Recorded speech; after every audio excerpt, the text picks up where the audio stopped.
উঠে দাঁড়া, উঠে দাঁড়িয়ে বসো। এখান দিয়ে ধরো, এই গোড়া থেকে ধরো। ছেড়ে দে, হাত ছেড়ে দে, হাত ছেড়ে দে।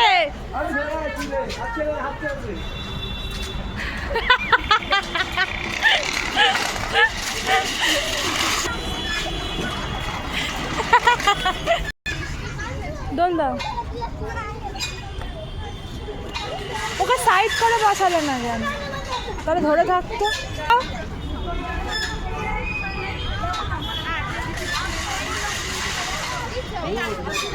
হ্যাঁ, লেখা আছে বলে 8 বছরের বেশি বসতে না, 8 বছরের বেশি বসতে না লেখা আছে, ছিঁড়ে যাবে। 8 বছরই তো বল।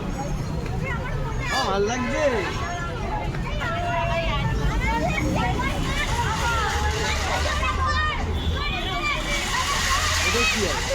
দুটোতেই একই, 8 বছরের বেশি বসতে না বলেছে।